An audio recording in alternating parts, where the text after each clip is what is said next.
আলহামদুলিল্লাহ পড়লে কি লাভ আছে, এই কথা যদি আমাদের জানা থাকতো তাহলে আলহামদুলিল্লাহর আওয়াজ আমাদের অন্তরের অন্তঃস্থল থেকে বেরিয়ে আসতো। মঞ্চে উপবিষ্ট মুআজ্জাজ উলামায়ে কেরাম, জ্ঞানী গুণী শিক্ষিত ব্যক্তিগণ, আমার সম্মুখে বসে থাকা বাবার বয়সের সম্মানিত মুরব্বিয়ান সকল, জাতির মেরুদণ্ড স্বরূপ যুবক তরুণ ভাই ও বন্ধুগণ, মহিলা প্যান্ডেল অবস্থানরত সম্মানিত মা ও ভগ্নীগণ, সমস্ত প্রশংসা সেই মহান আল্লাহ পাকের জন্য যে মহান আল্লাহ পাক দয়া করে আমাদেরকে জান্নাতের টুকরা সদৃশ পরিবেশে বসার তৌফিক দান করলেন। এখনো কিন্তু অনেক ভাইয়ারা বাইরে দাঁড়ায় আছে না, তারা বসতে পেরেছে? যে মহান আল্লাহ তাআলা এত বড় দয়া করলেন, সেই মহান আল্লাহ পাকের দরবারে আমরা সকলে উচ্চ কণ্ঠে সুললিত কণ্ঠে একসঙ্গে সুর মিলিয়ে সেই আল্লাহ পাকের দরবারে আমরা কালিমাত শুকর আদায় করছি। সকলে বলছি আলহামদুলিল্লাহ।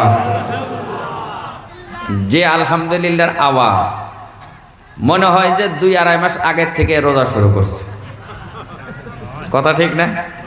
হ্যাঁ, মানুষ তো খুব চালাক। মানুষ কোনো কথা বলার আগে চিন্তা করে, কথা তো আমি বলবো, তবে আমার লাভ তো থাকা লাগবে। এই যে বিচার সাজিশ হয়, মাতাব্বর যারা আছে, বিচারক বিচক্ষণ ব্যক্তি, তাদেরকে যদি তল দিয়ে মুসাফা না করেন, কথা বলে হাসা কথা কন, কথা কন, আর যদি মুসাফা করেন, লাভ যদি আছে।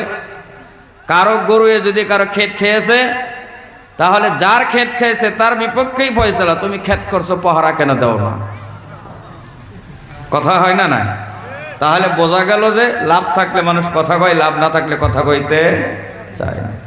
এই যে আমরা আলহামদুলিল্লাহ পড়লাম, লাভ আছে না নাই আমরা জানি না। যদি জানতাম আলহামদুলিল্লাহর আওয়াজ যেমন হতো না। আমার ভাইরা, আলহামদুলিল্লাহ পড়লে কি লাভ আছে, এই কথা যদি আমাদের জানা থাকতো তাহলে আলহামদুলিল্লাহর আওয়াজ আমাদের অন্তরের অন্তঃস্থল থেকে বেরিয়ে আসতো। নবীজি বলেন আলহামদুলিল্লাহ তামলাউল মিজান।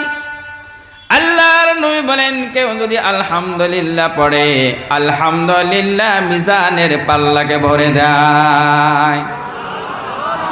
এবার সুবহানাল্লাহর আওয়াজ কিছু হয়েছে না? কোন আসলে মানুষ লাভ দেখে।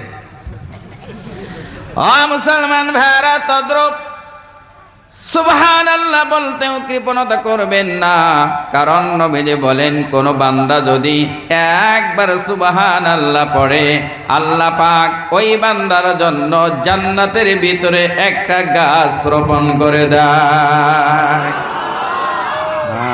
এখন সে এনার্জি আসছে। আচ্ছা, আমার ভাষা বুঝছেন না? নাই